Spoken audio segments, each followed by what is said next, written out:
Welcome, dear viewers. For more exclusive, thrilling stories every week, join our membership. Sit back, relax, and sip your coffee. Enjoy. I still dream about the crash sometimes. The screech of metal, the spray of glass across the pharmacy floor, and Emily's body, limp and unmoving beneath toppled shelves of prescription bottles, blood and pills mixing on the white tile. It's been 13 months since the semi-truck lost control on Route 287 just outside Townsend, Montana, plowing through the front of Anderson's pharmacy where I worked, where Emily died, where I survived with nothing but a fractured collarbone and the memory of my pharmacy tech's last breath rattling in her chest as I held her hand. The investigation revealed the truck driver had been awake for 36 hours straight, hopped up on black market stimulants. The lawsuit paid out enough that I could have relocated anywhere, started fresh. Instead, I found myself drawn to the emptiness of Montana's rural landscape, seeking something as hollow as I felt inside. That's how I ended up in Whitehall, population 1,190. A small town nestled between the Tobacco Root Mountains and the Highland Mountains, where the wind howls across empty fields and livestock outnumber people. The kind of place where everyone knows everyone, except me, Daniel Cassidy, the outsider who took the night shift at the medicine shop on Legion Avenue. It's the only pharmacy within 30 miles, which explains why they were desperate enough to hire someone with my baggage. The medicine shop is part of a franchise, but this particular location has an oddly independent feel.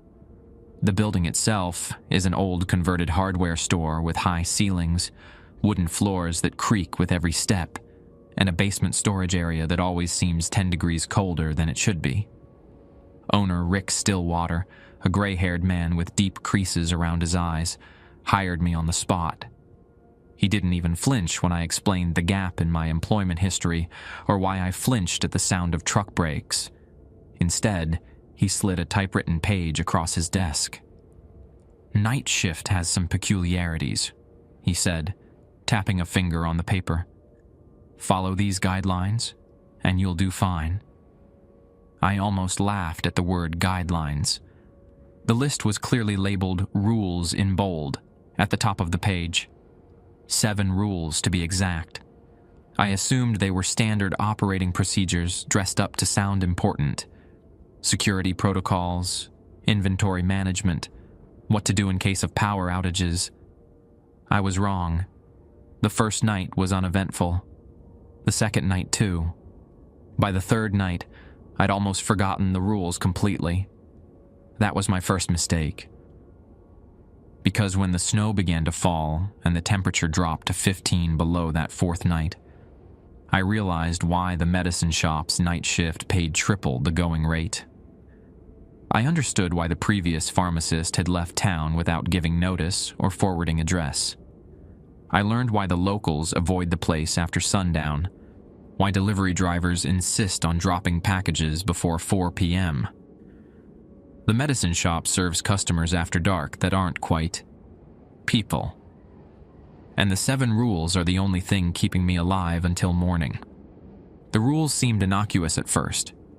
I'd tucked the paper into my wallet and almost forgotten about it until that fourth night, when Mrs. Keller shuffled in at 11:30 p.m. Mrs. Keller was a regular, 85 years old with arthritis that kept her up at night. She usually picked up her prescriptions during daylight hours, but there she was, snow dusting her wool coat, a trembling hand clutching her prescription. "Evening, Mrs. Keller," I said, accepting the slip. "Trouble sleeping?" She didn't respond, just stared at me with glassy eyes. As I typed her information into the system, I noticed how still she stood. Not the typical elderly shuffle or restless weight shifting. Complete stillness.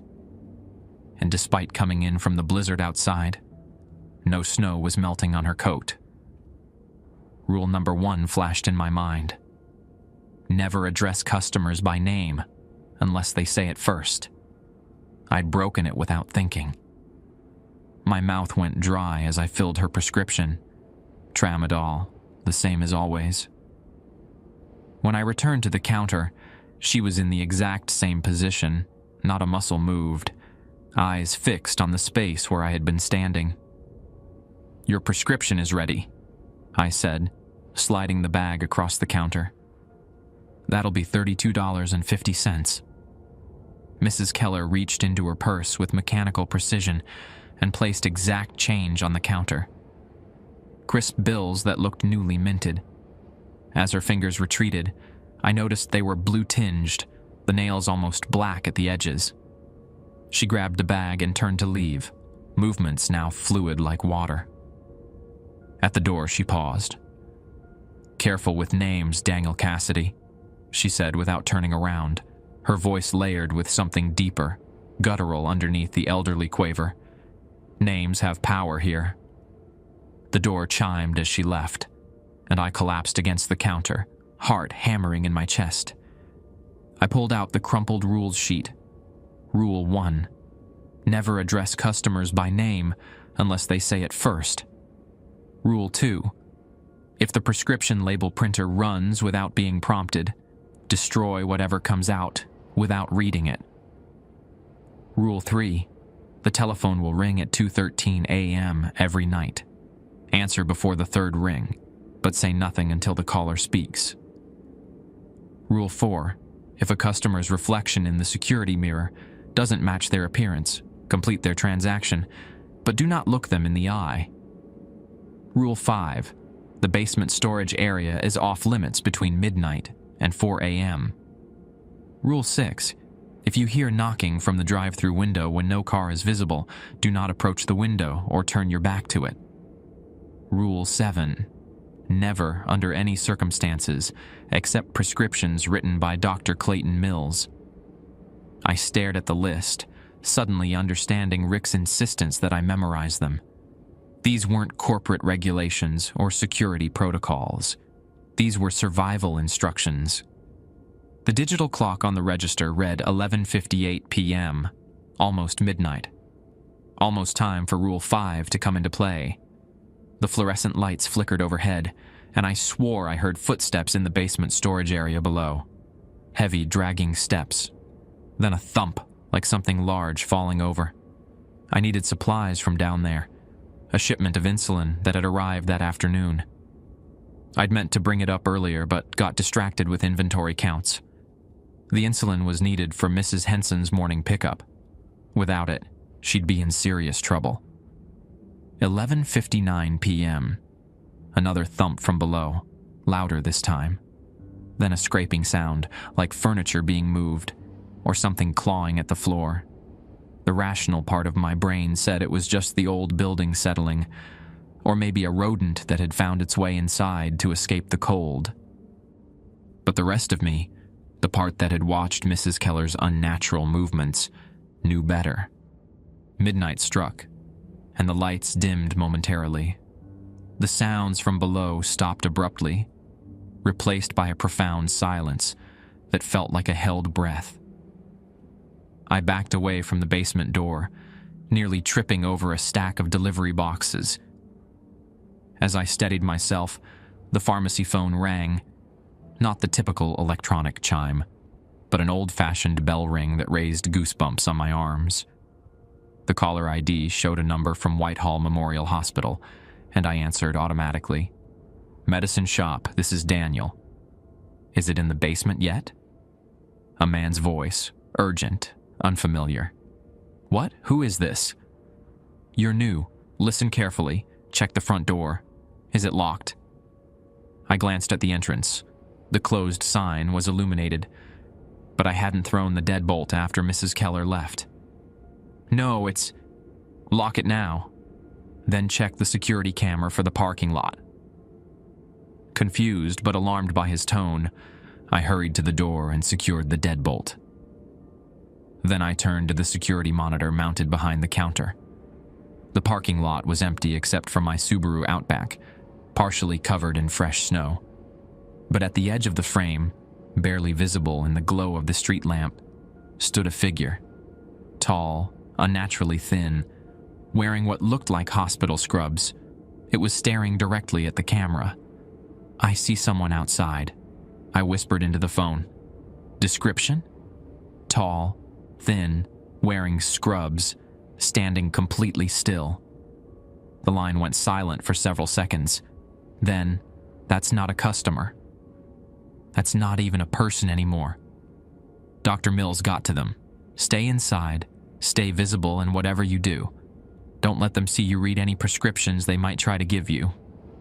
The name clicked. Rule 7. Never, under any circumstances, accept prescriptions written by Dr. Clayton Mills. "Who's Dr. Mills?" I asked. But the line had gone dead, and outside the figure had moved closer to the door. The figure outside remained motionless for 23 minutes by my watch. I know because I counted every excruciating second, barely breathing, the pharmacy counter between me and the front door like a flimsy fortress. At 12:24 a.m., it suddenly walked away. Not toward the street or the parking lot, but straight into the darkness beyond the security camera's range. One moment there, the next gone, as if the night had swallowed it whole. My legs nearly buckled with relief.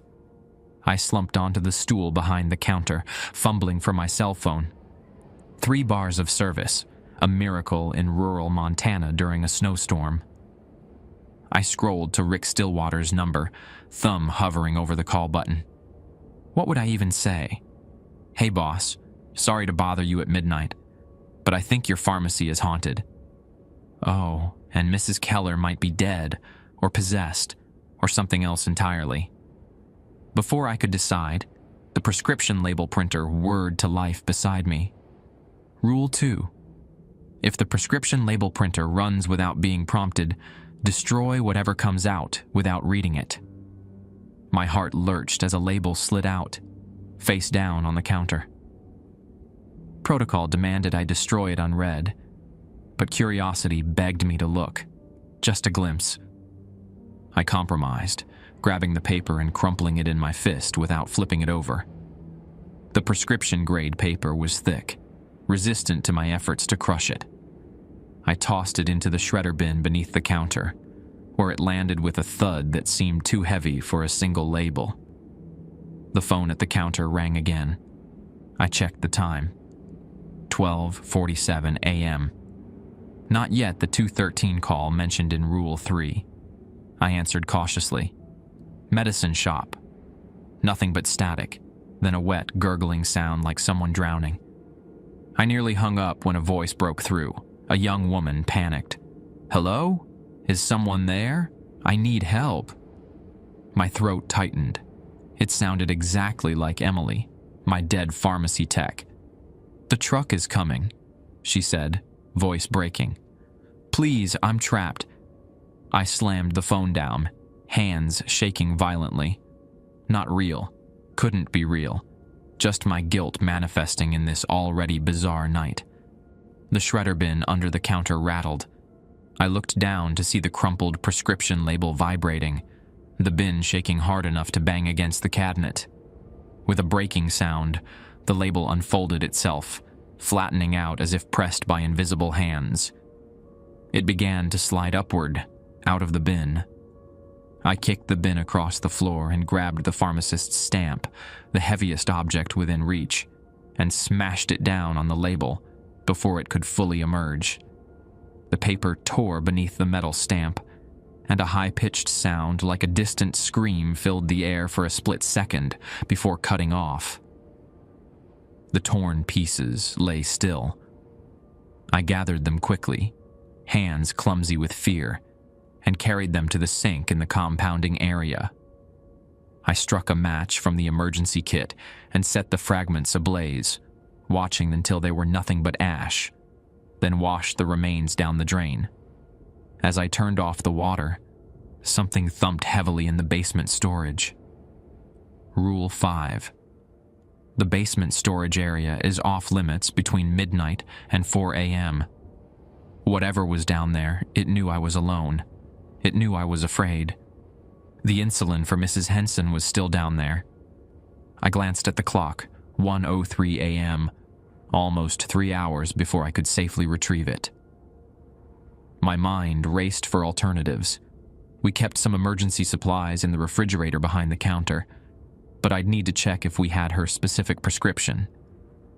As I moved toward the refrigerator, the drive-through window intercom crackled with static. Through the glass, I could see only darkness and swirling snow. Rule 6.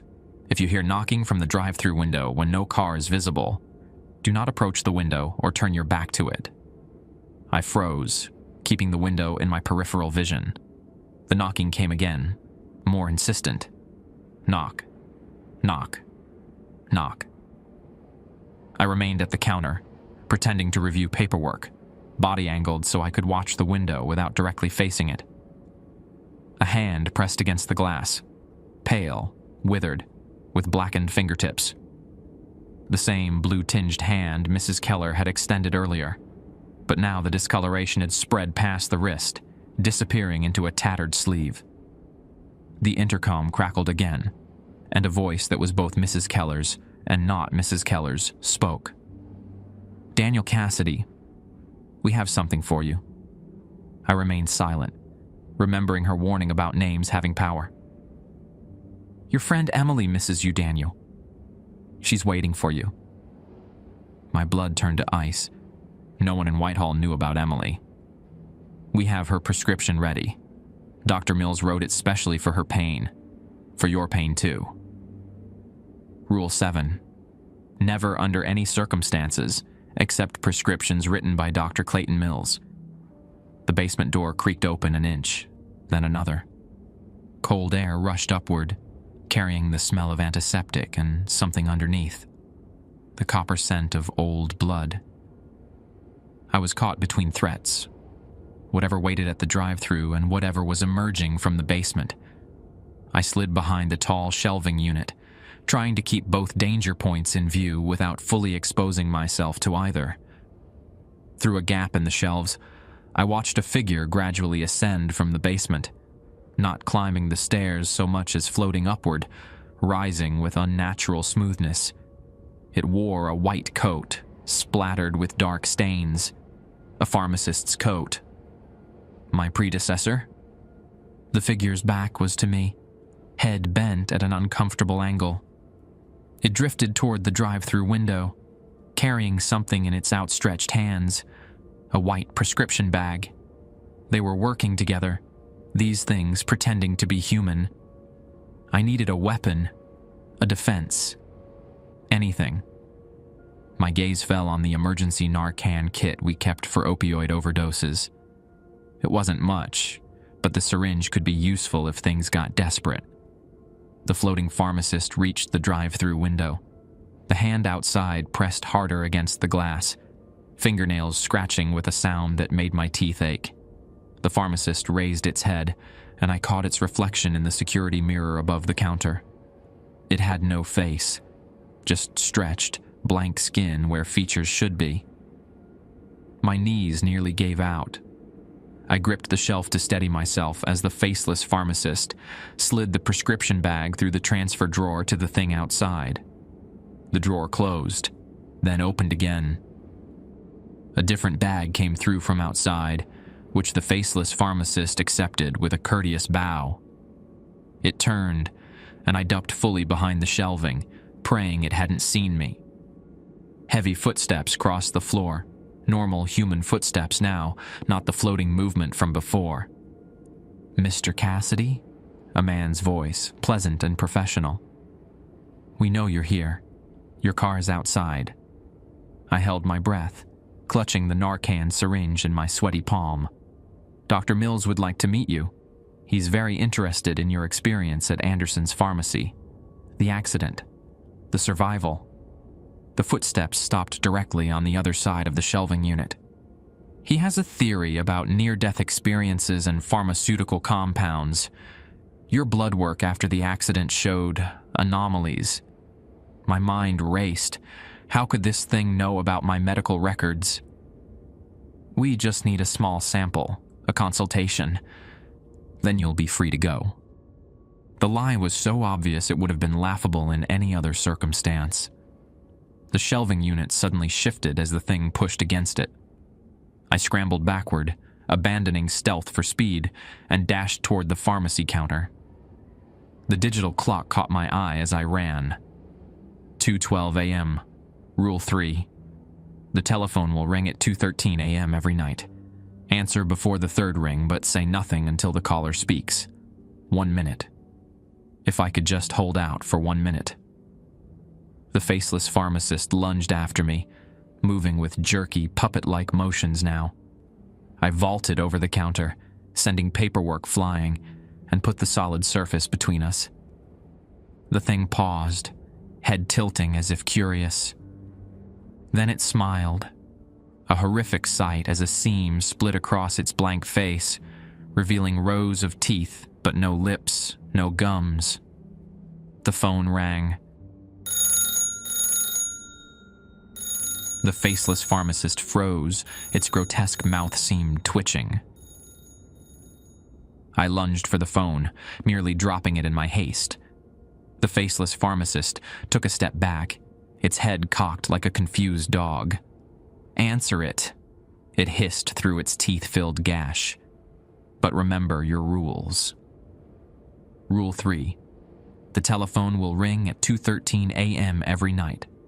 Answer before the third ring, but say nothing until the caller speaks. I pressed the receiver to my ear just before the third ring would have sounded. Silent, waiting, watching as the faceless pharmacist retreated toward the basement door. "They're coming for you tonight." A woman's voice, elderly, trembling. Not Emily this time. 7 of them, all Mills's failures. I remained silent, eyes fixed on the faceless pharmacist as it paused at the basement entrance. "I'm Margaret Stillwater." The caller's voice strengthened. "Rick's mother. Been dead 12 years now, but some of us still keep watch, still try to help." The faceless pharmacist began descending the basement stairs, movements jerky and uncertain now, as if being pulled by invisible strings. "Listen carefully," Margaret continued. "What walks at night isn't Mrs. Keller. The real Agnes Keller died 3 days ago in her sleep. What visited you is wearing her like a coat." My free hand gripped the counter edge, knuckles white. Mills was the doctor at Whitehall Memorial in the 70s, experimented on patients, trying to extend life beyond death. The man was obsessed with creating a bridge between living and dead. Used pharmaceutical compounds, ancient rituals, created abominations, not alive, not dead. When they caught him, he swallowed his own concoction rather than face justice. The basement door swung shut with a decisive click. The pharmacy felt suddenly emptier, though no less threatening. Those things you've seen are his failures, the bodies that rejected his formula, but still cling to a half-life. But Mills is still working, still practicing from beyond. The successful ones, the real horrors, they look perfectly normal. They're his eyes and ears in town. The drive-through window had gone dark and silent. The knocking had stopped. My son doesn't know everything. Rick inherited the pharmacy from his father, who made a deal with Mills decades ago. Protection for the family, in exchange for a place to conduct his work. The rules were part of that bargain. I finally spoke, voice barely audible. "Why tell me this?" "Because Mills is getting stronger. His creatures are getting bolder, and you..." She paused. "You've already died once, haven't you? That truck crash. Your heart stopped for 3 minutes before they revived you." Ice spread through my veins. She was right. I flatlined in the ambulance before they brought me back. That makes you valuable to him. A bridge walker, someone who's crossed over and returned. Her voice grew urgent. "The insulin in the basement is a trap. Mills doctored it last night while you were restocking the front." The security system chimed softly, indicating motion at the front entrance. I glanced at the monitor to see 3 figures standing outside the glass doors, their features indistinct in the snowy darkness. "Use the silver key in the register to unlock the bottom drawer of the filing cabinet," Margaret instructed. "There's a revolver and special ammunition my husband prepared. It won't kill Mills's creatures, but it'll slow them down." I scrambled for the register key ring, finding a small silver key I'd never noticed before. "What about Rule 5? I asked. "The basement. Rules are for survival, not salvation," Margaret cut in. "The basement is off limits because that's where Mills comes through at night. It's his doorway from the other side.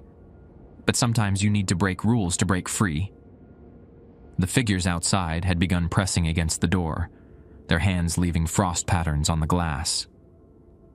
"One last thing," Margaret said. "Mills wants you because you're special. That accident changed you. Haven't you noticed? The way prescriptions mix themselves correctly in your hands, even when you're distracted. How patients improve faster from medications you prepare." It was true. I'd attributed it to luck, to muscle memory from years of practice.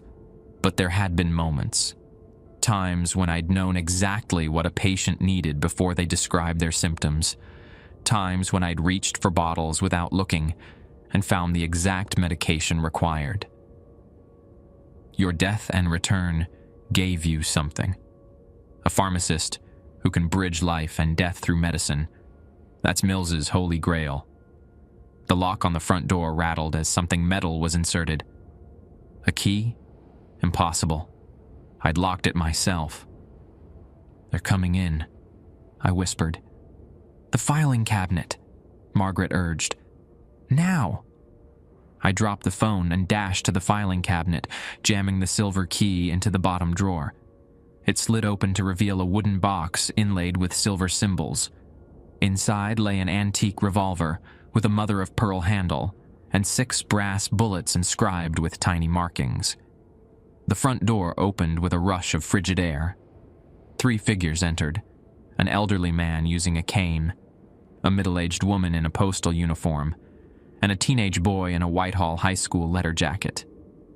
All people I recognized from town, but their movements were synchronized, puppet-like. "Daniel Cassidy," they spoke in unison. "Dr. Mills is waiting." I raised the revolver, trying to steady my shaking hands. "Stay back." They continued forward, moving in perfect coordination. Their eyes reflected the fluorescent lights like animals caught in headlights. "Last chance," I warned, though my voice betrayed my fear. The woman smiled, her face stretching unnaturally. "We just need a small sample. Your special blood." I fired at the floor in front of them. The bullet struck the tile and released a cloud of silvery dust that filled the air. The effect was immediate. All 3 recoiled, skin blistering where the particles touched them. "Margaret said to tell you the deal is off," I improvised, advancing slowly. "The Stillwaters aren't protecting Mills anymore." The elderly man hissed, his features contorting. "The old woman is dead. She has no power here." "Then why are you afraid of her bullets?" I fired again, this time at the ceiling above them.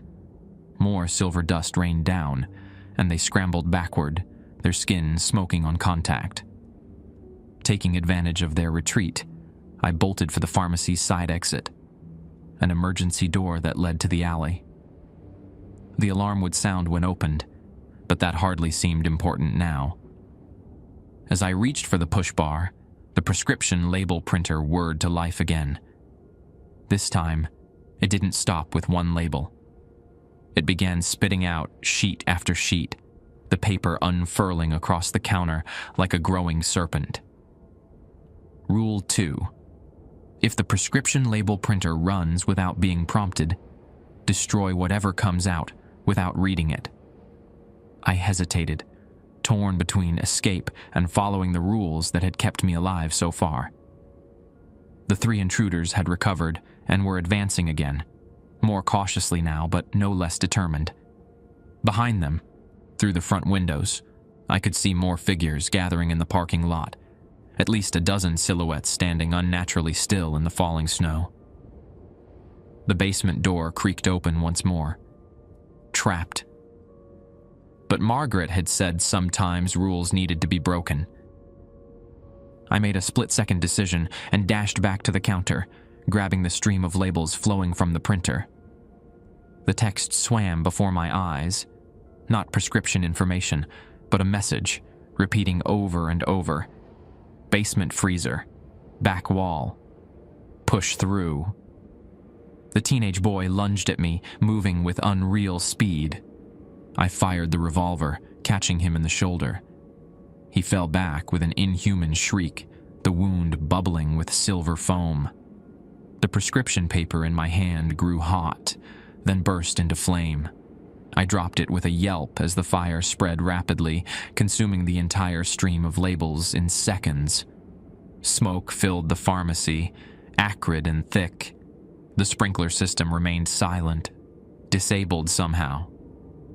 Using the smoke as cover, I vaulted back over the counter and ran for the basement door. Breaking Rule 5 felt like stepping off a cliff, but I had nowhere else to go. The stairs creaked under my weight as I descended into darkness, the revolver clutched in my sweaty palm. The basement was even colder than I remembered, my breath clouding in front of me. The main storage area was lined with metal shelving units filled with medication overflow, but the freezer was in the far corner, a walk-in unit for temperature-sensitive medications. Behind me, I heard multiple sets of footsteps on the stairs. I sprinted across the basement, yanked open the freezer door, and slipped inside. The freezer was smaller than a typical walk-in, maybe 8 by 10 feet, with shelves along 3 walls. The back wall was solid metal with no visible exit. I pressed against it desperately, searching for a latch or hidden mechanism. Nothing. The freezer door opened behind me, and the elderly man stepped in, his movements now fluid and predatory. His eyes had changed, the pupils elongated vertically like a cat's. "Nowhere left to run, Bridgewalker," he said, his voice overlaid with something deeper, older. "Dr. Mills has waited so long for someone like you." I fired the revolver again, but he was ready this time, diving to the side. The bullet struck the shelving unit, releasing its silver dust into the air. As the particles settled, something unexpected happened. Where they landed on the back wall, the metal surface rippled like water. Basement freezer, back wall, push through. Understanding dawned. I fired the remaining 3 bullets directly at the back wall. Each impact released more silver dust, and with each cloud, the wall became less solid, more fluid. The elderly man scrambled toward me, his face stretching, reforming. For a split second, I saw another face beneath his, gaunt, with hollow cheeks and hungry eyes. I slammed my body against the rippling metal wall, pushing with all my strength. It gave way like thick gel, cold and resistant, but yielding under sustained pressure. The last thing I heard as I broke through was a furious, inhuman howl of frustration. Then I was falling, tumbling through darkness, the revolver still clutched in my hand as the world dissolved around me. I landed hard on cold, damp earth, the impact knocking the wind from my lungs. For several moments, I lay gasping, staring up at nothing. No freezer wall, no hole I'd fallen through. Just darkness punctuated by a strange, bioluminescent fungi clinging to a rocky ceiling about 15 feet above. The revolver had landed beside me. I grabbed it, though the remaining chambers were empty. Even as a bluff, it might buy me time. As my eyes adjusted to the dim blue-green light, I took in my surroundings. I was in some kind of tunnel or cave system. the walls rough-hewn as if carved by tools rather than natural erosion. The air smelled of wet stone and something medicinal, antiseptic mixed with herbs I couldn't identify. Standing shakily, I realized I faced a choice: go forward into the unknown tunnel, or try to find a way back to the pharmacy. The creatures would be waiting if I returned, but at least it was a familiar danger. A soft sound echoed from deeper in the tunnel, something between a moan and a whisper, then another, answering from farther away. My decision was made for me when I heard scrambling from above, as if something was trying to break through from the freezer side. I moved deeper into the tunnel, keeping close to one wall, the empty revolver still clutched in my hand. The tunnel sloped gently downward, curving to the right. The glowing fungi became more numerous, casting enough light to navigate by. After about 50 yards, the passage widened into a larger chamber. I froze at the threshold, struggling to comprehend what I was seeing. The chamber was a makeshift laboratory. Stainless steel tables lined the walls, laden with pharmaceutical equipment. Centrifuges, microscopes, Bunsen burners, and distillation apparatus that looked decades old. Glass containers held cloudy liquids in various colors, bubbling slowly without any visible heat source. But it was the center of the room that turned my blood to ice. A large, circular pit dominated the space, about 15 feet across and seemingly bottomless. Metal gurneys surrounded it, each holding a body, or what had once been a body. Some were recently deceased, their flesh still pink and relatively intact. Others were in advanced stages of decay, yet still moving, fingers twitching, jaws working silently. Their wrists and ankles were pierced with IV needles, tubes running from their veins directly into the pit. Whatever was in that darkness was being fed by them. Bridgewalker. I whirled around to find a woman standing behind me. For a moment, I thought it was Emily, the same height, similar build. But as she stepped into the fungal light, I saw she was older, maybe mid-30s, with hollow cheeks and eyes that held no life despite their movement. "Don't be afraid," she said, her voice eerily normal. "Dr. Mills just wants to understand how you did it, how you came back whole." I raised the empty revolver. "Stay back." She smiled sadly. "He pulled me back too, but I came back wrong. We all did." She gestured to the bodies on the gurneys. "Too much missing, too fragmented. But your soul stayed intact." "I died for 3 minutes," I said, backing away slowly. "That's different from whatever this is. 3 minutes is an eternity on the other side." She followed, maintaining the distance between us. "Time enough for Mills to find you, to mark you. He's been waiting for you to come to Whitehall. This town has always been special. Thin boundaries, permeable." My back hit something solid, another figure blocking my retreat. I spun to find myself face to face with an elderly man in a white doctor's coat, his eyes sharp and alert, despite his stooped posture. "Daniel Cassidy," he said, his voice resonant and commanding. "My remarkable pharmacist." This wasn't one of the puppets from the pharmacy. This man's movements were fluid, natural. His eyes held intelligence, calculation, and an intense hunger that made me step back. "Dr. Mills, I presume," I said, fighting to keep my voice steady. He smiled, revealing perfect teeth. "The genuine article.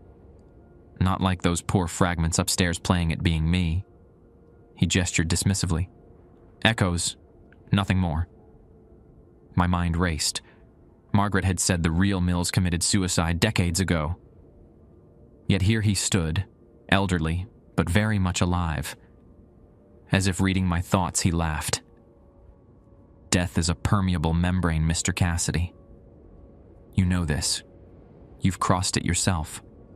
The trick is not the crossing, it's maintaining integrity during the journey." He walked past me toward the pit, his movements confident. Most fragment. Pieces get left behind. But you came back whole. What do you want from me? Your technique. Your formula. He turned back to me, eyes gleaming in the fungal light. You see, my methods are imperfect. My subjects return damaged, incomplete. But something in your pharmacy training, your pharmaceutical knowledge, allowed you to cross over and back with no loss. There was no technique. I just got lucky. Mills shook his head. No such thing as luck in pharmacology, my boy. Only correct formulations and incorrect ones. He gestured toward the woman.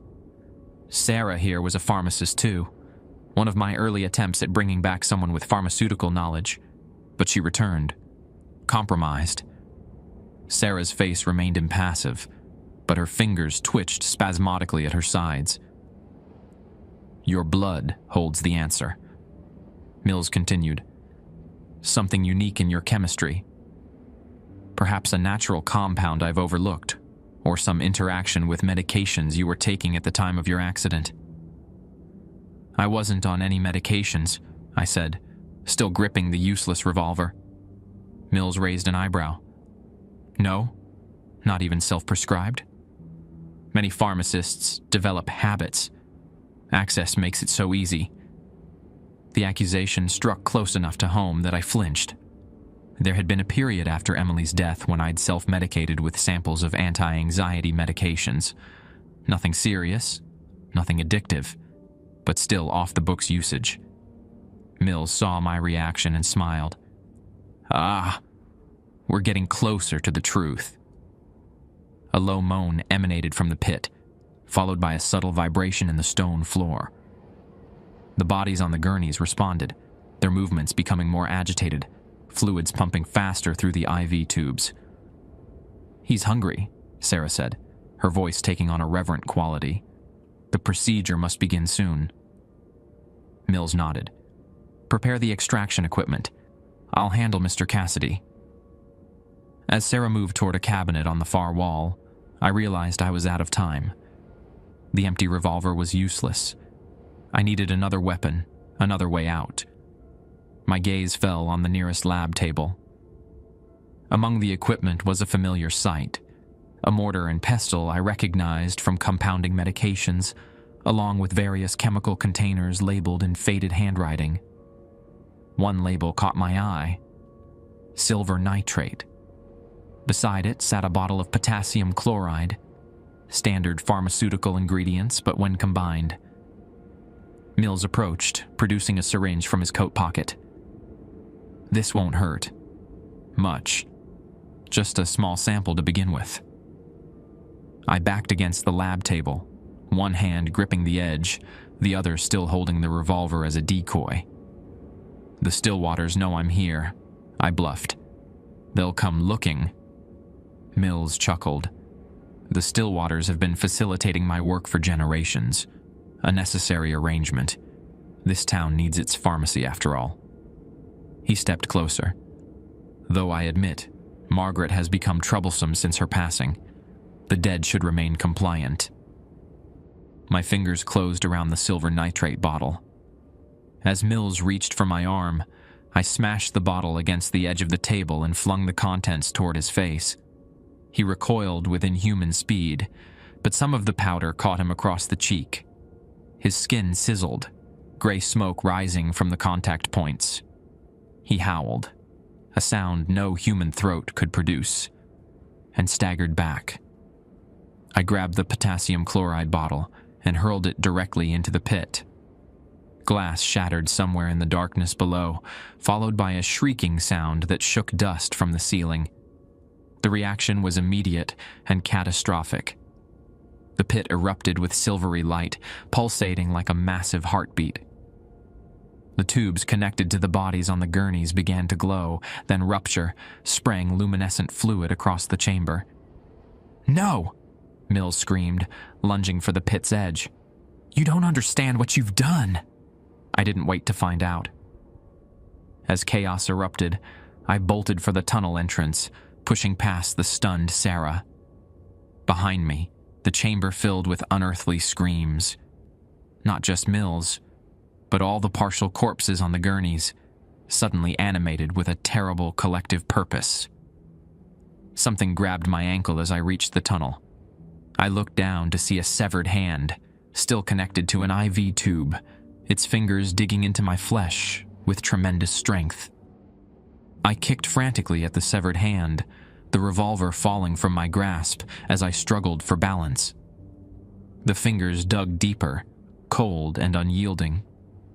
With a final desperate stomp, I crushed the hand against the stone floor, feeling bones splinter beneath my boot.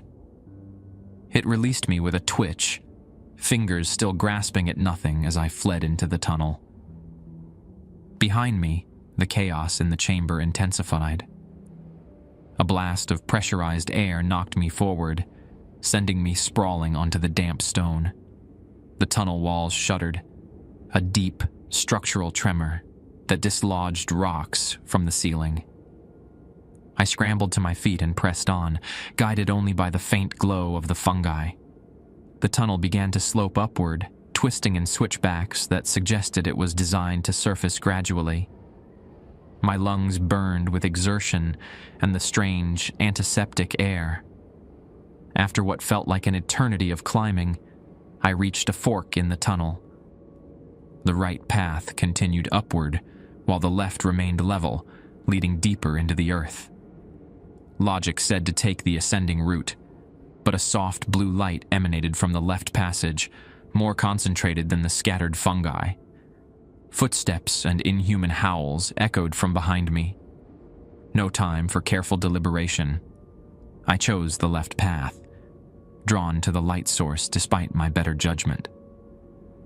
The passage opened into another chamber, smaller than Nils's laboratory, but no less disturbing.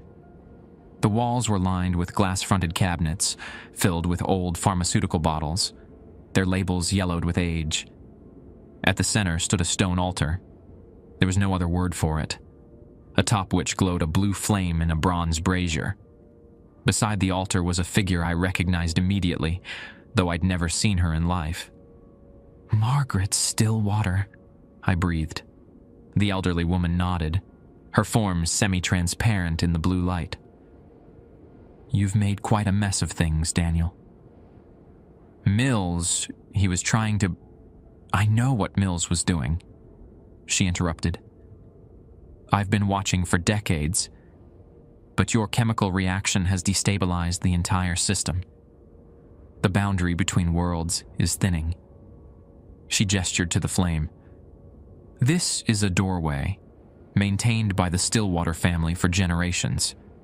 It allows some limited communication between sides, which is how I contacted you earlier. But now..." As if to illustrate her point, the flame flared suddenly, expanding outward before contracting again. The air in the chamber became charged, raising the hair on my arms. "What's happening?" I asked. "Mills has been farming the dead, extracting essence from those who've passed over to fuel his experiments. What you disturbed wasn't just a pit. It was a concentrated well of death energy, collected over decades. Now it's destabilized, and the boundary is rupturing." The tunnel behind me filled with a silvery mist that crept along the floor like something alive. "They're coming," Margaret said grimly. "Not just Mills and his half-living puppets, but the truly dead, the ones he's been harvesting." The mist approached the chamber entrance, then stopped as if held back by an invisible barrier. Within its churning depths, I could make out shapes, faces pressed against glass, hands reaching out. "The pharmacy," I said suddenly. "All those rules, they're not just for survival in the pharmacy, are they? They're containing something." Margaret nodded. "The medicine shop sits on a very old site. The land has always been permeable. The rules help maintain the boundary, channel the energies. Each rule corresponds to a specific type of breach." From the mist emerged a more solid figure. Dr. Mills, his face partially melted where the silver nitrate had touched him. revealing bone and glistening tissue beneath. "Margaret," he said, his voice surprisingly calm. "Still interfering, I see." "You broke our agreement, Clayton," she replied. "You promised to work within limits, to respect the boundary. Instead, you've been weakening it systematically, stealing more than your share." Mills laughed, the sound wet and wrong through his damaged face. "Progress requires sacrifice. Your family has always been too cautious, too bound by tradition." His gaze shifted to me. "Mr. Cassidy understands ambition, don't you? That willingness to bend rules for greater knowledge. Why else would a talented pharmacist self-prescribe?" Before I could respond, the blue flame surged again, this time expanding to nearly touch the ceiling before collapsing back even smaller than before. "It's destabilizing faster than I thought," Margaret said, concern evident in her voice. "Daniel, you need to get back to the pharmacy, re-establish the rules, reset the boundary." "How am I supposed to do that?" I asked, panic rising. "I don't even know how to get back." "The right path at the fork leads to the Montana Ghost Town Museum basement," she said. "It's the old pharmacy building from the original settlement, preserved as a historical site. From there, you can make your way back to the medicine shop." Mills took a step forward, stopped again by the invisible barrier.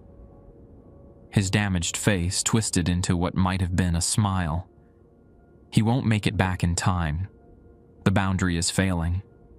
By sunrise, the dead will walk freely in Whitehall." Margaret turned to me, her ghostly form flickering.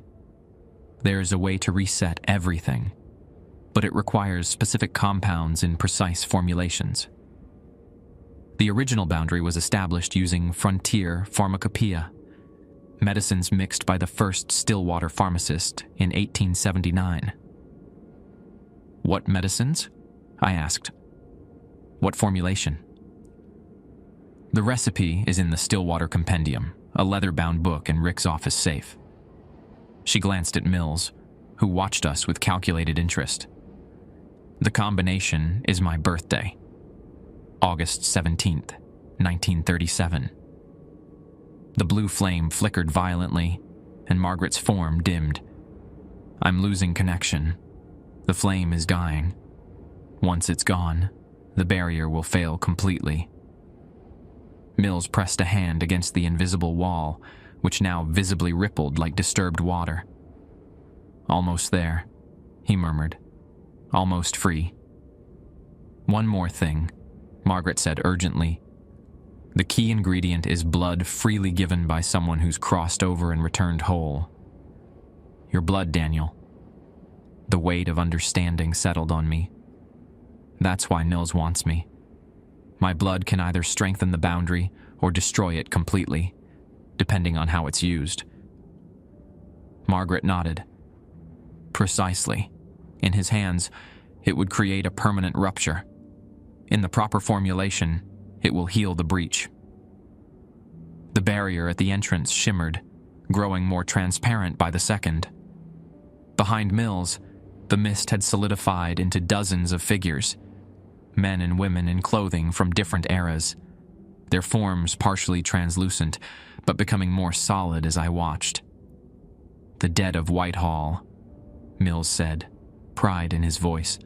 "My patients, my subjects, my army."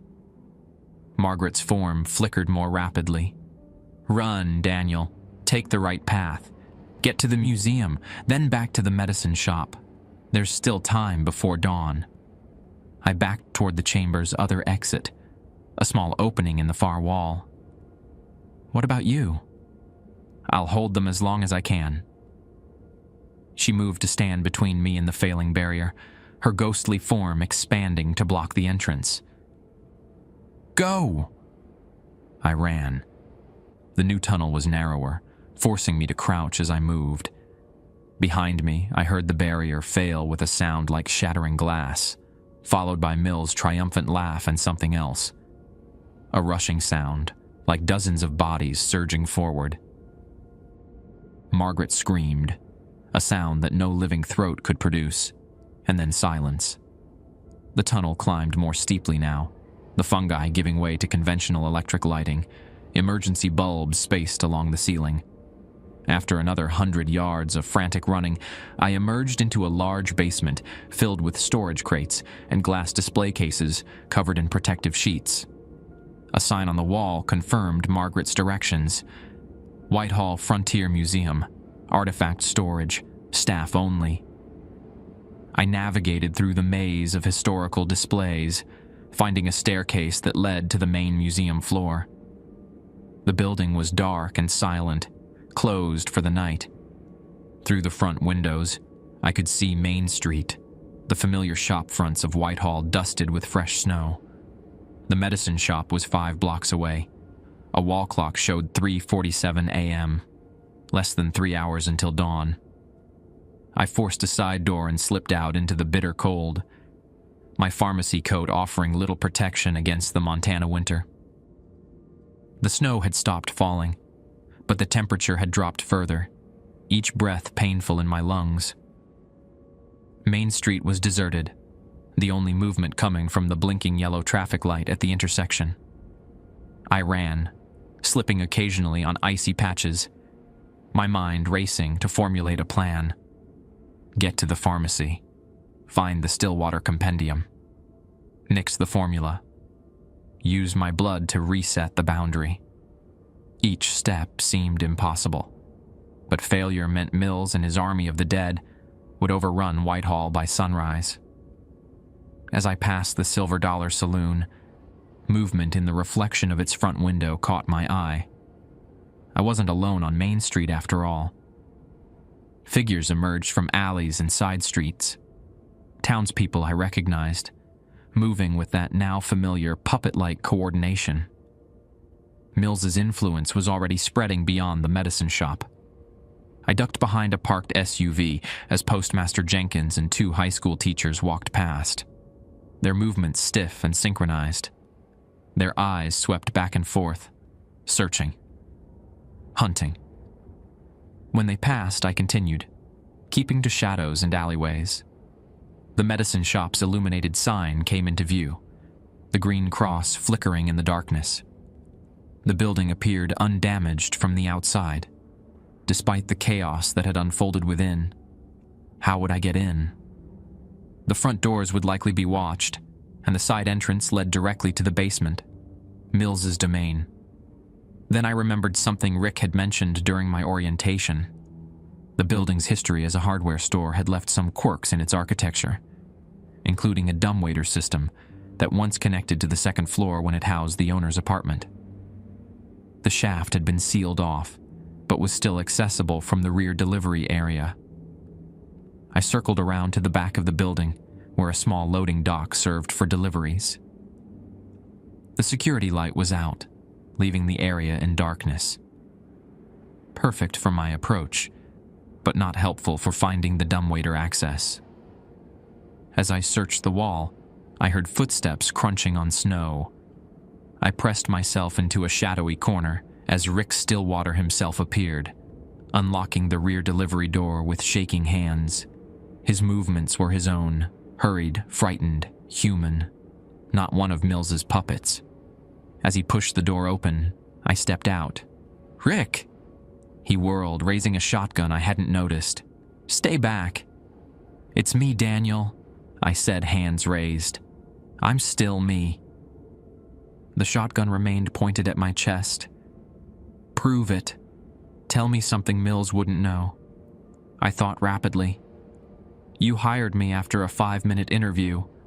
You said your grandmother had a feeling about me. That must have been Margaret." The shotgun lowered slightly. "What's happening?" "The whole town's going crazy. Mrs. Keller, she died days ago, but I just saw her walking down Legion Avenue. In the basement."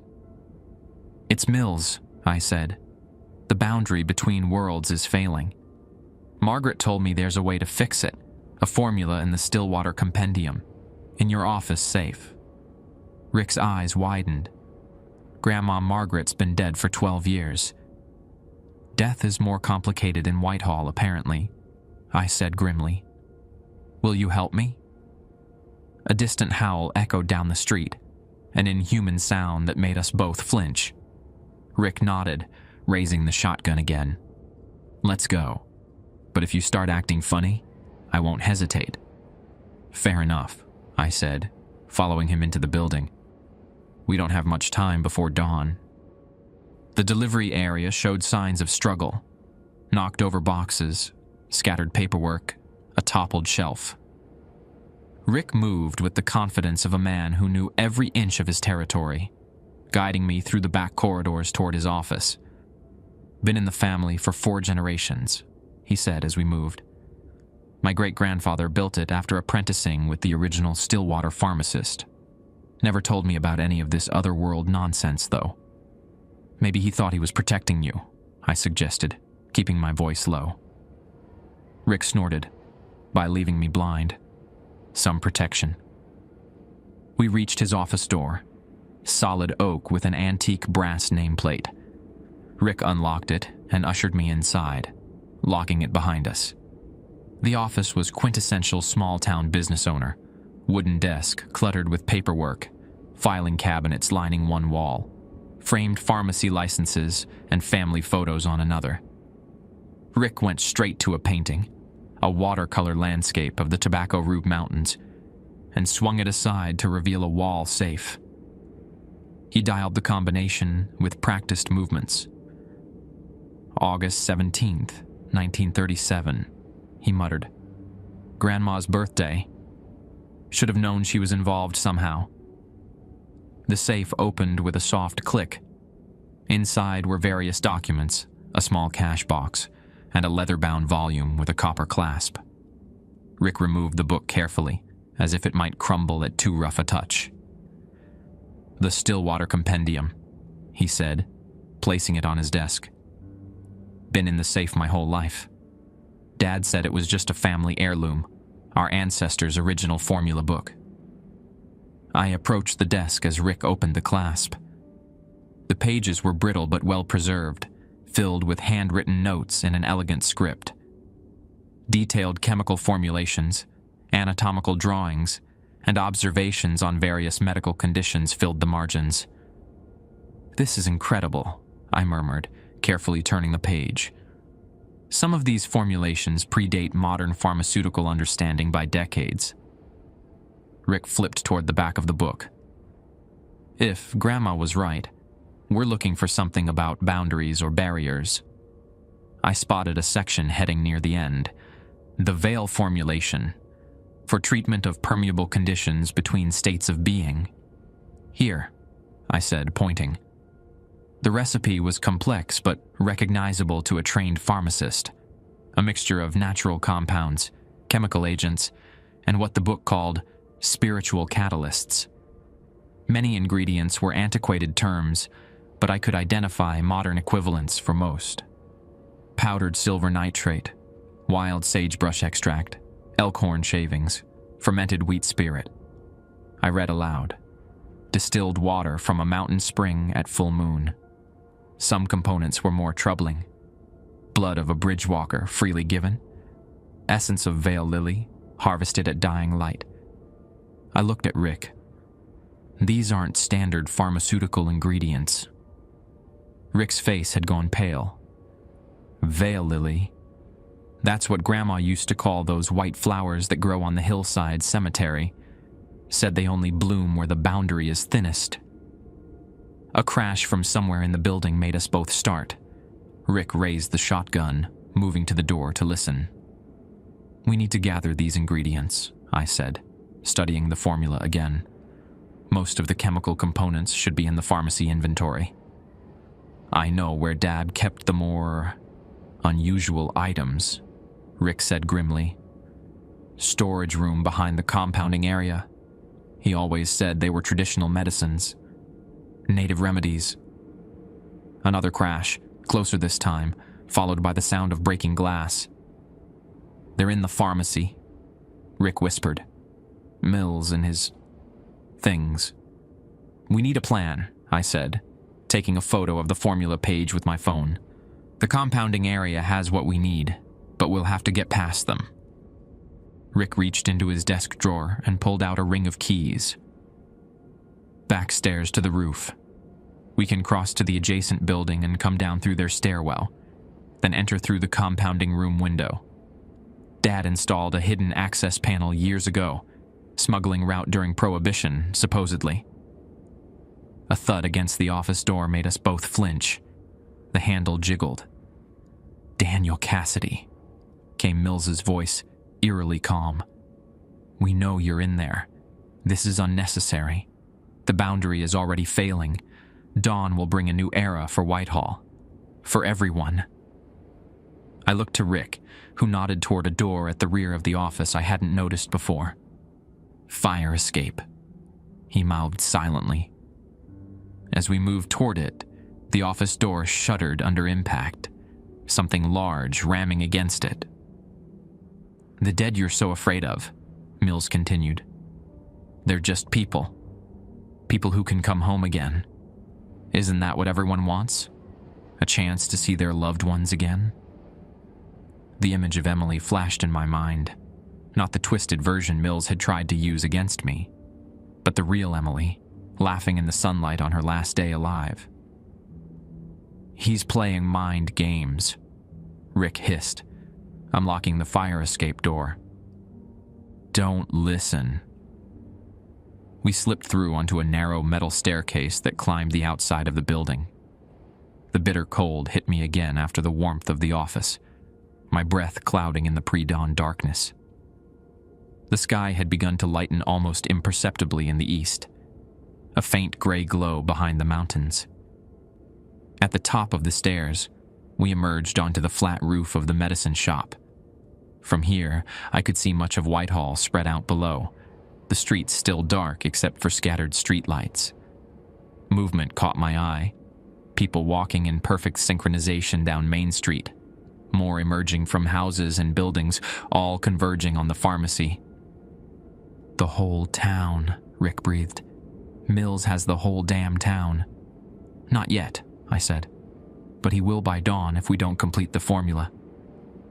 We crossed to the edge of the roof where it nearly touched the adjacent building, a saddle shop closed for the winter.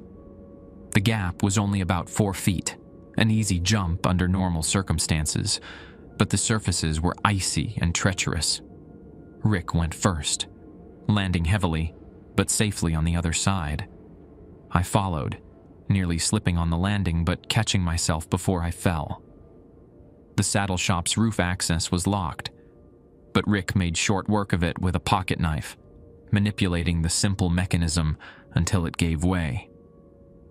We descended through the dusty, leather-scented building and out a side door that deposited us in the alley running behind the businesses. From here, we could see the pharmacy's compounding room window, dark and seemingly undisturbed. Rick led the way, moving silently despite his size, the shotgun held ready. The window was about 7 feet up, accessed by a metal utility box that served as a makeshift step. Rick went first again, sliding the window open with practiced ease and climbing through. I followed, finding myself in the familiar compounding area of the pharmacy.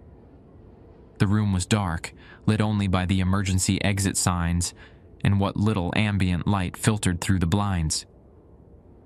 Equipment lay scattered across counters, evidence of a hasty search by Mills or his followers.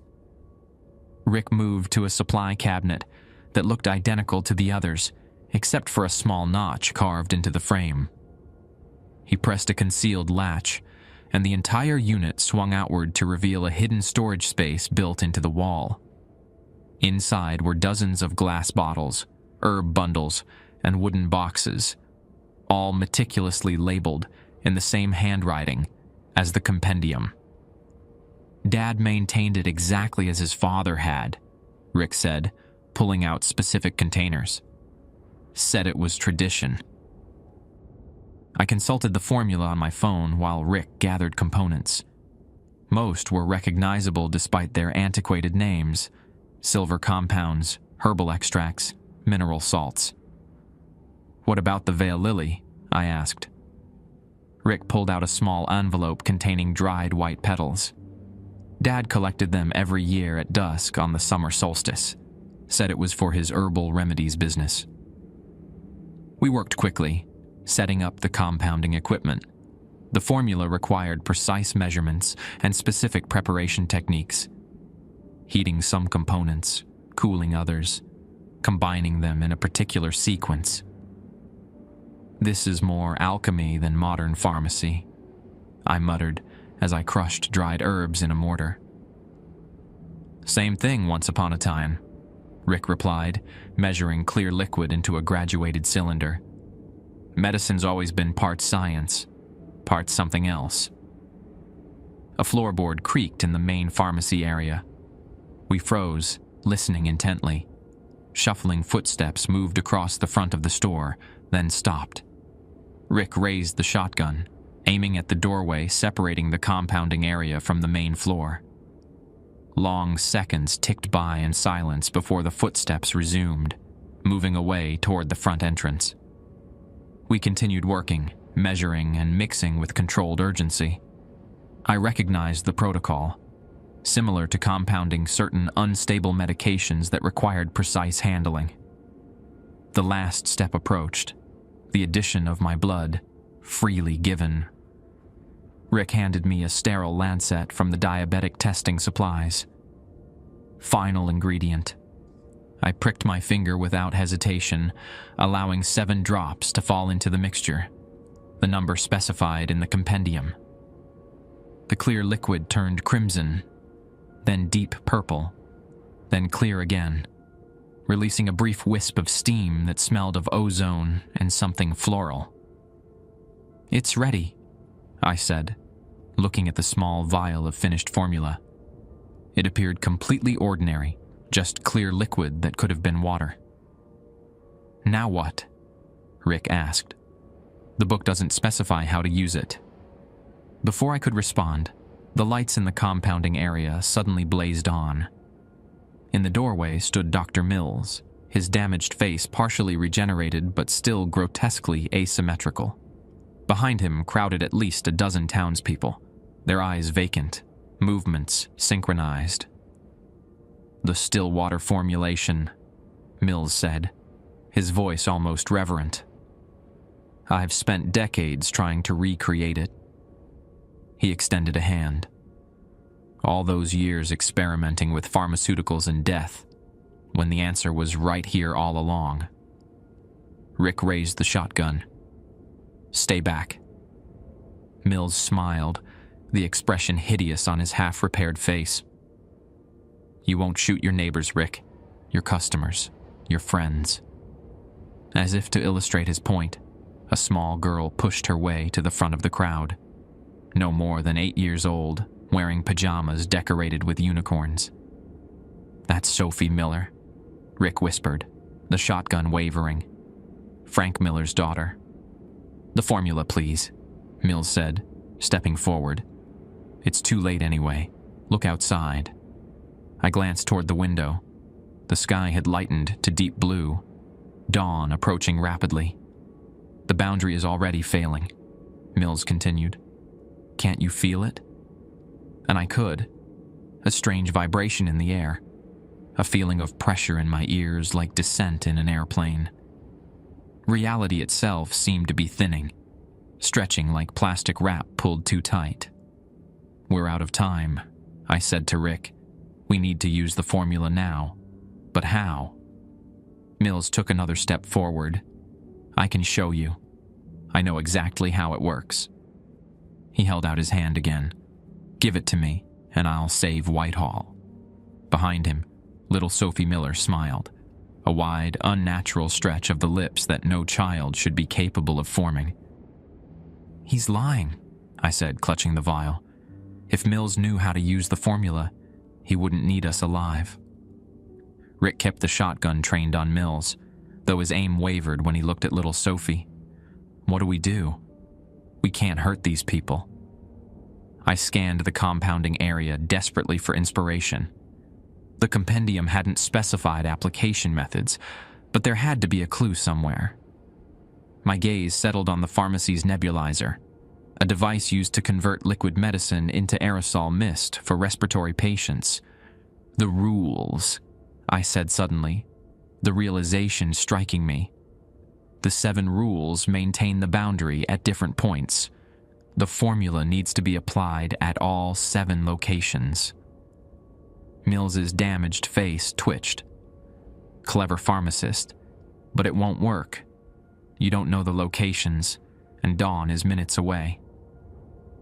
The nebulizer could aerosolize the formula, dispersing it throughout the pharmacy, but it won't be enough. The rules covered specific scenarios. The phone at 2:13 a.m., the drive-through window, the basement door. Rick's grip on the shotgun steadied. I know the locations, he said quietly. Dad showed me once. Said they were the pressure points of the building. 7 spots marked with the Stillwater symbol.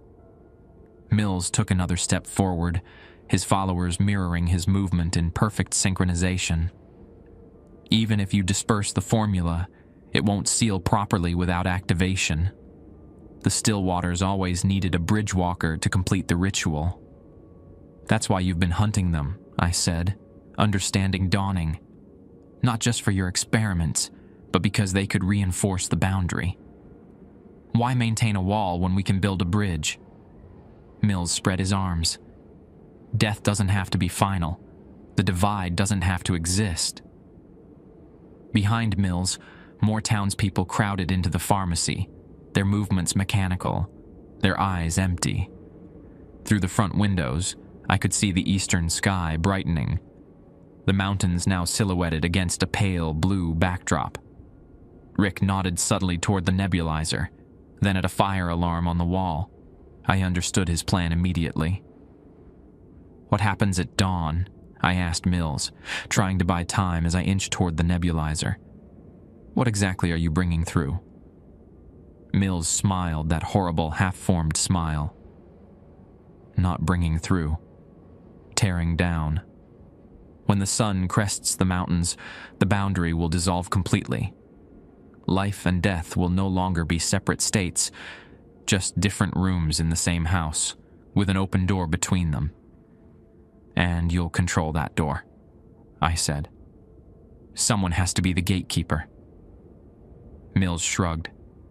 I've earned that right after decades of work. I glanced at the eastern windows. The sky was definitely brighter now, the blue deepening to gold at the horizon. Minutes, maybe less. Now, Rick said suddenly, swinging the shotgun toward the ceiling and firing. The blast was deafening in the confined space. Plaster rained down as I lunged for the nebulizer, dumping the formula into its reservoir. Mills shouted something lost in the ringing aftermath of the gunshot, his puppet townspeople surging forward. Rick slammed his hand against the fire alarm, which blared to life, triggering the overhead sprinkler system. Water rained down throughout the pharmacy, soaking everything and everyone. I hit the power switch on the nebulizer just as the first townsperson reached me, an elderly man I recognized as the local hardware store owner. He grabbed my arm with surprising strength, fingernails digging into my skin. I shoved him back and kicked the nebulizer, sending it spinning across the wet floor, spewing its fine mist into the air where it mixed with the falling water. The locations, I shouted to Rick over the alarm. Where are they? Rick fought his way toward me, using the shotgun as a barrier rather than a weapon, pushing people back without firing. Compass points, north, south, east, west walls, plus the basement threshold, the roof access, and the center point under the main counter. Mills howled with rage, the sound more animal than human. He fought through his own followers, shoving them aside as he lunged toward the nebulizer. I intercepted him, tackling him around the waist and sending us both crashing into a shelving unit. Glass bottles shattered around us, spilling pills and powders that dissolved in the sprinkler water. Mills was inhumanly strong, his hands closing around my throat with crushing force. "You can't stop it," he hissed, his face inches from mine. The formula is useless without activation, without the incantation, without a bridgewalker's willing sacrifice. My vision darkened at the edges as his grip tightened. Through the haze, I saw Rick struggling against multiple townspeople, unable to reach me. The eastern windows blazed suddenly golden, the first direct rays of sunrise hitting the glass. Mills laughed triumphantly. Too late. The pharmacy shuddered, a deep structural tremor that dislodged ceiling tiles and rattled shelves. The sprinkler water began to distort midair, droplets hanging suspended before flowing upward against gravity. I clawed at Mills's hands, lungs burning for air. As consciousness began to fade, a memory surfaced. Margaret's voice on the phone. Rules are for survival, not salvation. The rules, the 7 rules contained the activation phrase. With the last of my strength, I brought my knee up hard into Mills's midsection. He grunted, his grip loosening just enough for me to gasp a breath and speak. Never address customers by name unless they say it first, I rasped, the words feeling heavy and significant in my mouth. The pharmacy trembled. Mills's eyes widened with understanding and alarm. If the prescription label printer runs without being prompted, destroy whatever comes out without reading it, I continued, louder now. Stop him! Mills screamed to his followers. The telephone will ring at 2:13 a.m. every night. Answer before the 3rd ring, but say nothing until the caller speaks. Each rule spoken sent visible ripples through the air, like heat waves rising from hot asphalt. The nebulizer's mist, suspended in the sprinkler spray, began to glow with a soft, blue luminescence. If a customer's reflection in the security mirror doesn't match their appearance, complete their transaction but do not look them in the eye. Rick broke free from his attackers long enough to shout, The basement storage area is off limits between midnight and 4 a.m. Mills wrapped his hands around my throat again, squeezing with desperate strength. The sunrise light streamed fully through the windows now, catching the luminescent mist and refracting it into rainbow patterns across the walls. If you hear knocking from the drive-through window when no car is visible, I choked out, do not approach the window or turn your back to it. The light from the mist intensified, causing Mills's followers to shield their eyes and stumble backward. Mills himself seemed unaffected, his manic focus entirely on silencing me before I could complete the sequence. Black spots danced in my vision. The final rule. I had to speak the final rule. Rick appeared behind Mills, the shotgun raised. Let him go, Mills. Mills didn't even acknowledge him, his fingers digging deeper into my throat. The pharmacy rippled around us, reality itself seeming to fold and bend. Through the front windows, I could see figures materializing on Main Street. Translucent, ghostly shapes, solidifying with each passing second. The boundary was failing. With what felt like my final breath, I forced out the 7th rule. Never, under any circumstances, accept prescriptions written by Dr. Clayton Mills. The effect was immediate and catastrophic. The glowing mist coalesced into pulsing strands of light that shot toward the 7 locations Rick had identified. Where they touched the walls, floor, and counter, brilliant blue symbols flared to life. Intricate spirals and interlocking circles that I recognized from the Stillwater Compendium's margins. Mills screamed, his grip relaxing as he clutched at his chest. No, I'm so close. The 7 symbols connected with lines of light, forming a complex geometric pattern that encompassed the entire pharmacy. The air crackled with energy, the scent of ozone and wildflowers overwhelming. Mills staggered to his feet, his form fluctuating, solid one moment, transparent the next. This isn't over, Bridgewalker, he snarled. The boundary can always be weakened again. Not by you, came a familiar voice from the pharmacy entrance. Margaret Stillwater stood in the doorway, her form more solid than I'd seen it in the underground chamber. Behind her were dozens of other figures, men and women in clothing from different eras, their expressions solemn but determined. "The dead of Whitehall," Margaret announced. "The real dead, not your harvested puppets, Clayton." Mills backed away, looking genuinely afraid for the first time. "You can't cross over. The boundary is being reset," Margaret finished. "But for a few moments more, we can still pass through." She gestured to the spirits behind her.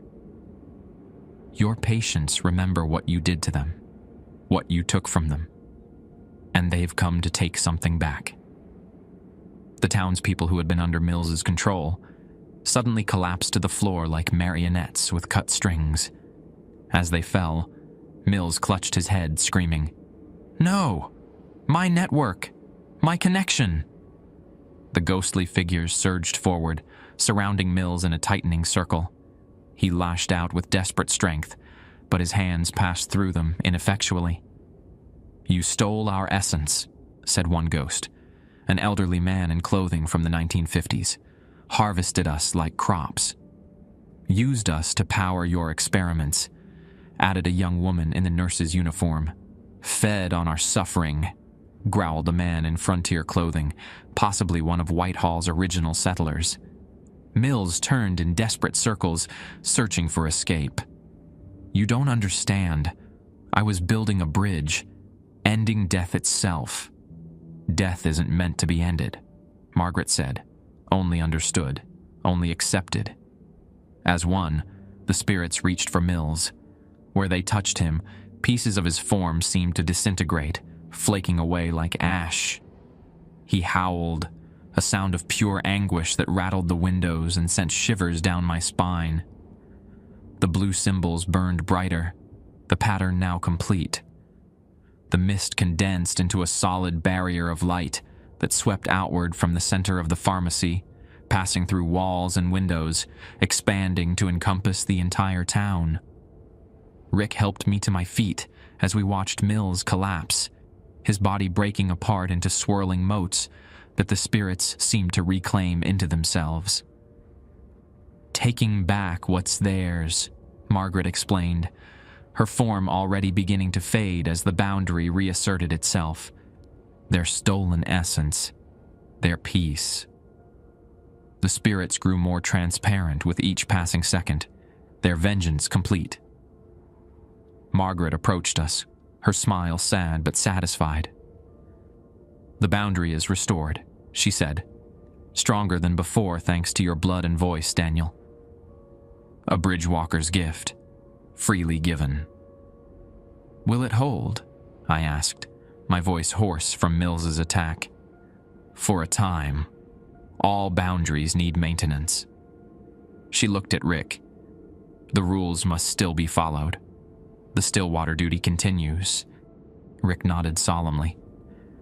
"I understand now. Dad tried to tell me in his way." Margaret began to fade more rapidly, the sunrise light shining through her translucent form. "Gone comes. We must return to our side." "What about Mills?" I asked. "Gone. Truly gone. His victims reclaimed the essence he stole, leaving nothing behind." Her eyes met mine one last time. "Be vigilant, Daniel Cassidy. Not all who walk between worlds do so with good intentions."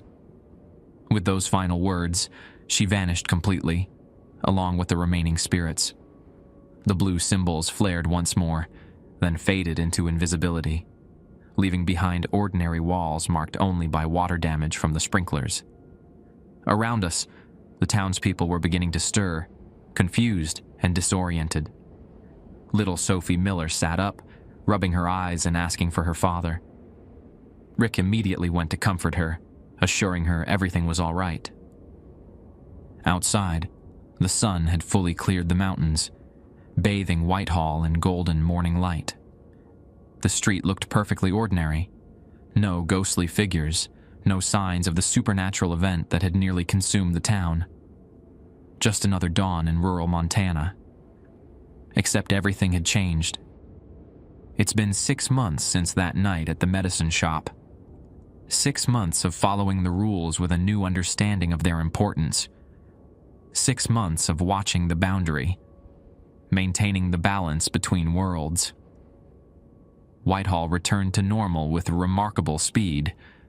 Those who had been under Mills's control remembered nothing, just a strange sleepwalking episode blamed on a gas leak from the old heating system at the community center. A convenient explanation provided by Rick, and readily accepted by a town that preferred not to examine the inexplicable too closely. The medicine shop underwent renovations, officially to repair water damage from the sprinkler system, but really to strengthen the 7 points where the boundary anchors to our world. Rick incorporated the symbols from the Stillwater Compendium directly into the architecture, carved into door frames, inlaid in the flooring, embossed on ceiling tiles. Hidden in plain sight, but always watching, always working. I stayed on as the night pharmacist. Someone needs to follow the rules after all. The rules still apply. The phone still rings at 2:13 a.m. Occasionally, the prescription label printer still runs unprompted, though what emerges now is ash rather than paper. The knocking at the drive-through window comes less frequently, but it hasn't stopped entirely. Rick and I take turns maintaining the boundary. He's fully embraced his family legacy, studying the compendium and updating it with modern pharmaceutical knowledge. We've found that certain contemporary medications interact with the boundary in useful ways, strengthening it, clarifying the division between worlds. My blood remains the key ingredient in the maintenance formula. Bridgewalker's blood, freely given. Once a month, during the new moon, I contribute 7 drops to the mixture Rick prepares in the compounding area after closing.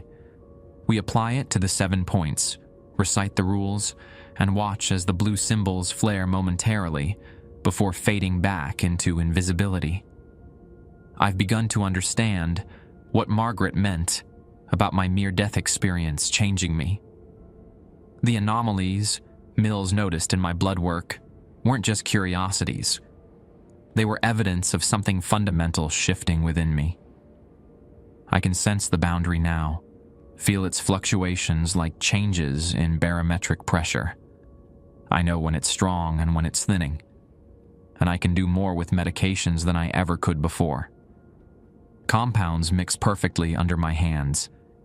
Patients respond better to prescriptions I fill. The elderly report relief from chronic pain. Children recover more quickly from illnesses. Nothing miraculous, nothing that would raise suspicions.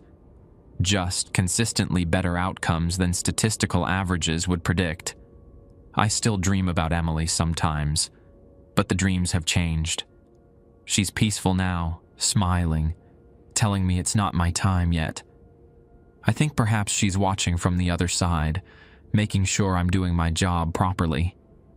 As for Mills, we found no trace of him or his underground laboratory. The tunnel entrance in the freezer has sealed itself, the wall now solid concrete that shows no sign of ever being permeable. But I don't believe he's truly gone. Not completely. Sometimes when checking inventory in the basement during daylight hours, never after midnight, I catch a whisper of movement at the edge of my vision. A shadow that doesn't quite match its source. A feeling of being watched. The boundary holds, but it requires vigilance, eternal vigilance. So I follow the rules. I maintain the boundary. I fulfill my role as the medicine shop's night pharmacist in rural Montana. And every night at 2:13 a.m., when the phone rings, I answer before the third ring, remain silent until the caller speaks, and listen carefully to Margaret Stillwater's updates from the other side. After all, when you're guarding the boundary between life and death, it helps to have friends on both sides.